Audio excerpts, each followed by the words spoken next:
9,000 years ago, before humans invented the wheel, before writing, before cities existed, someone sat down and let another person drill a hole in their tooth with a sharpened piece of flint, and they didn't die. They didn't even stop chewing. Analysis shows they kept using that tooth for years.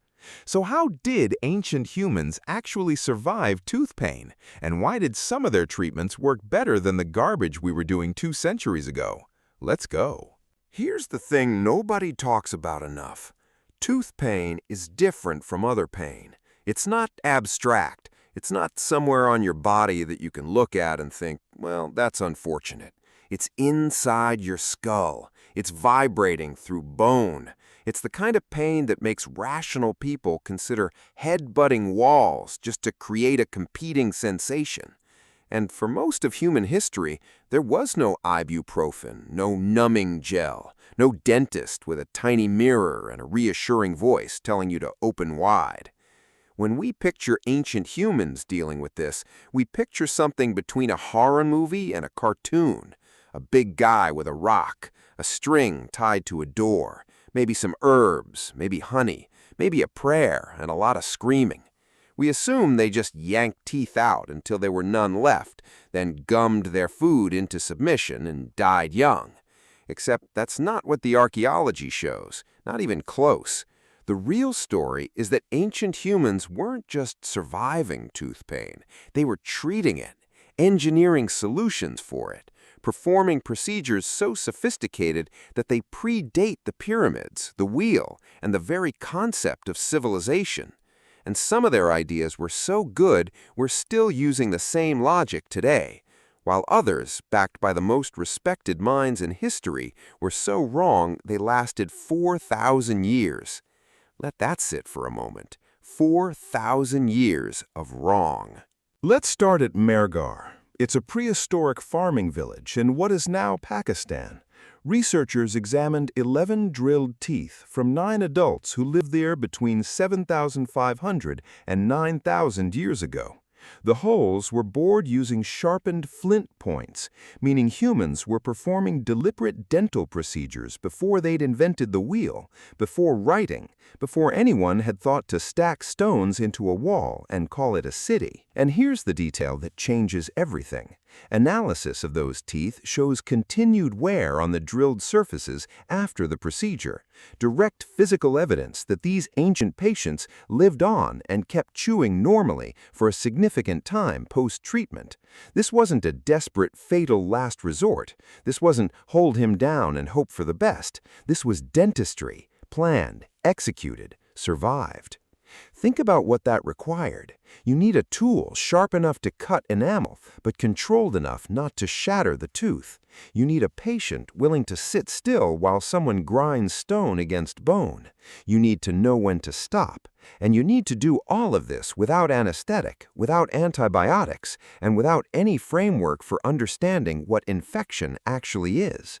The person holding that flint point was operating on pure empirical knowledge. Try something, watch what happens, refine, repeat.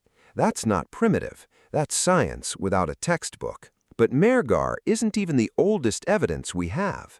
Fast forward, or backward, I suppose, to 6,500 years ago. A jawbone found in Slovenia contains what may be the oldest known filling, a cracked canine tooth packed with beeswax, likely used to reduce sensitivity and stop food and bacteria from getting trapped inside the crack.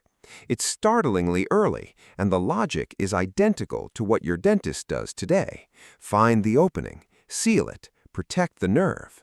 And then there's Italy, 13,000 years ago. Late Upper Paleolithic, remains in Tuscany.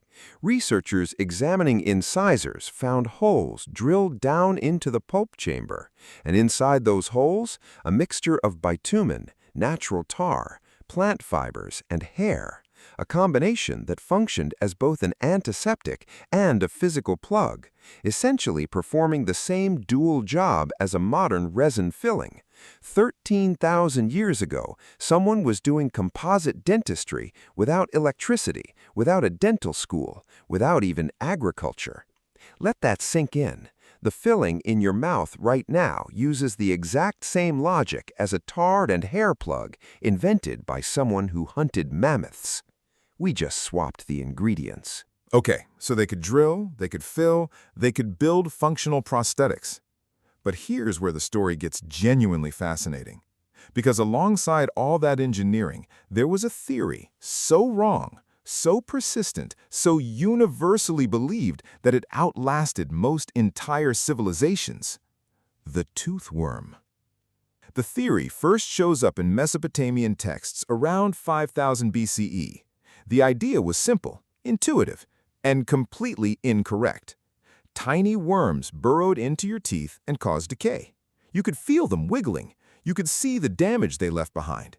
And if you could just get the worm out, the pain would stop. This wasn't a fringe superstition. This was mainstream medical consensus for nearly 4,000 years. The French surgeon Guy de Chauliac was still promoting it in the 1300s CE, meaning this single incorrect idea survived, essentially unchallenged, longer than ancient Egypt lasted, longer than Rome, longer than the entire span of classical Greece. And here's where the part should break your brain. Some of the most respected physicians in history personally endorsed this. Hippocrates, the literal namesake of the modern medical oath, referenced toothworms in his writing. So did Galen, one of the most influential physicians who ever lived. These were rigorous minds, observant minds, people who advanced human understanding of anatomy, disease, and treatment in genuine, lasting ways. And they looked at a cavity and thought, worms.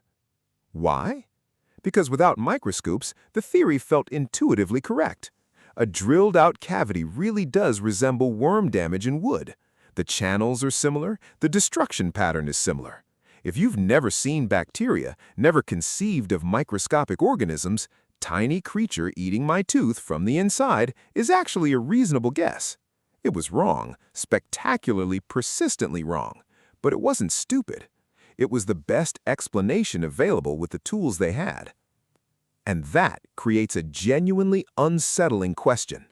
If brilliant people can be wrong for 4,000 years about something as basic as what causes tooth decay, what are we wrong about right now? What theory do we treat as obvious truth that future humans will look back on and think, how did they not know? So here's where the tidy narrative completely falls apart, because if you ask the average person which ancient civilizations had advanced dentistry, they'll probably shrug and say the Egyptians, maybe the Greeks, and then they'll assume everyone else was just pulling teeth with rocks and praying. Actually, it is. It's exactly as wrong as it sounds.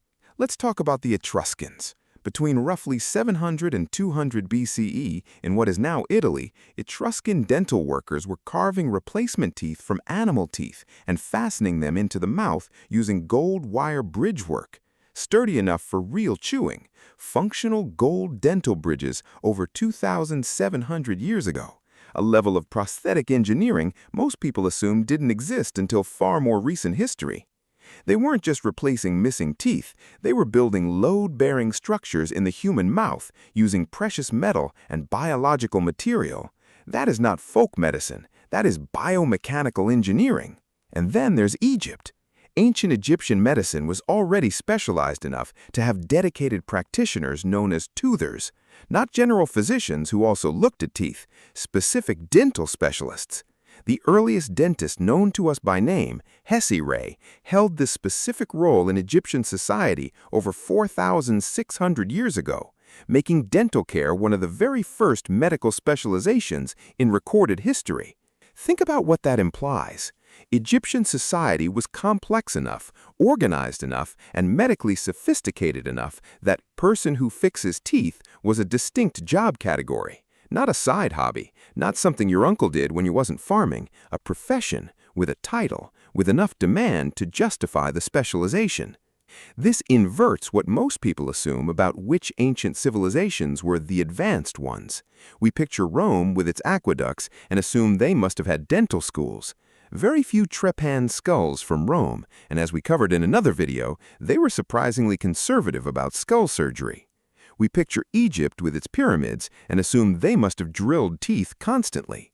Actually, the Egyptians had specialists and bridges and dedicated practitioners. But the real innovation, the drilling, the filling, the empirical experimentation, was happening in places we don't think of as medical powerhouses: prehistoric Pakistan, Paleolithic Italy, Neolithic Slovenia.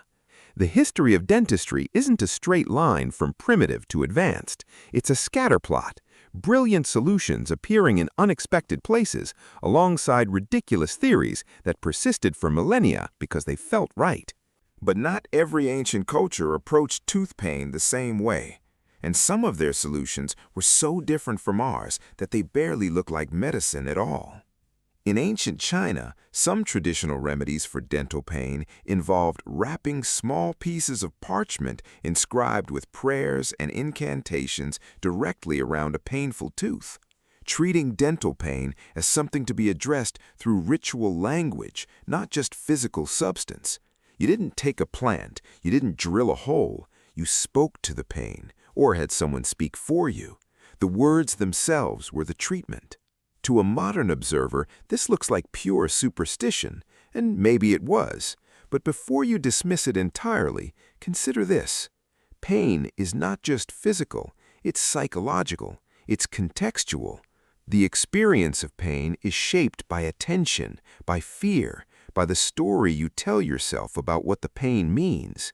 If a ritual reduces anxiety, if a prayer creates a framework for endurance, if an incantation gives the patient a sense of agency in a situation where they are otherwise powerless, does it matter that the words don't physically touch the tooth? I'm not saying parchment spells cured infections. They didn't. But the boundary between real medicine and placebo is blurrier than we like to admit, and ancient China was doing both. Because alongside the spells, some historical Chinese medical texts describe a silver-based paste used to fill decayed teeth, centuries before dental amalgam became standard practice in 19th century Western dentistry. If that description is accurate, China's approach to filling materials was remarkably ahead of Europe's for an extraordinarily long stretch of history. So the same civilization that wrapped prayers around teeth was also potentially using metal-based fillings 1,000 years before the West caught up. Both things were true simultaneously: the magic and the engineering, the ritual and the empirical. Ancient medicine was never just one thing. So why did the toothworm last 4,000 years? Why did brilliant minds, Hippocrates, Galen, generations of physicians across multiple civilizations keep endorsing something we now know was completely wrong? The answer isn't intelligence. They weren't dumber than us. They were working with less information. No microscopes, no germ theory, no ability to see the bacterial colonies actually causing the decay. What they had was observation, analogy, and the human brain's relentless need to find patterns. A cavity looks like worm damage. The pain feels like something moving. The theory fits the available evidence, and once a theory fits, it's incredibly hard to dislodge, especially when there's no tool available to disprove it. The toothworm wasn't defeated by a better idea. It was defeated by technology, by the microscope, by the ability to finally see what was actually happening. And that should make us humble, because we have our own toothworms, ideas we believe because they fit what we can currently observe, assumptions that feel so obvious we never think to question them. Future humans will look at our medical practices the way we look at the toothworm. They'll wonder how we didn't know, and the answer will be the same. We didn't have the right tools yet. The ancient dentists weren't primitive. They were empiricists operating at the edge of what was possible. They tried flint drills, they tried beeswax, they tried tar and hair, they tried gold bridges, they tried prayers, they tried silver paste. They kept what worked and discarded what didn't. The only difference between us and them is that we have better microscopes. You are doing this right now, or rather, you're benefiting from it. If you've ever had a filling, a crown, a root canal, a bridge, isn't a simple cleaning. You are sitting in a chair that descends directly from a Slovenian jawbone packed with beeswax 6,500 years ago.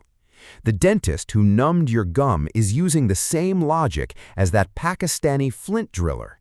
Access the problem, remove the damage, seal the space. We just have better lights. And if you've ever had real tooth pain, the kind that keeps you awake at night, that makes you understand why people in the past believed demons were involved, then you understand something about your ancestors that no documentary can teach you. You understand that they endured this without relief, without certainty, without anyone who could explain why it was happening or guarantee it would stop. The modern dental office is a cathedral built on that suffering.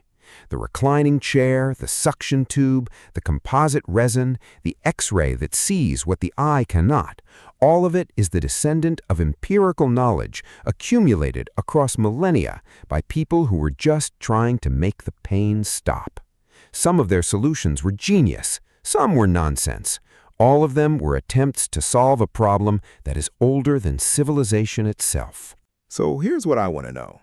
If you had a toothache right now, and those were your only two options, the 9,000-year-old flint driller or the medieval physician who still believed you had worms, which one are you trusting? And more importantly, what's the worst pain you've ever had that made you genuinely respect the fact that your ancestors survived without a single pharmacy? Let me know in the comments. Until then, I'll see you in the next one.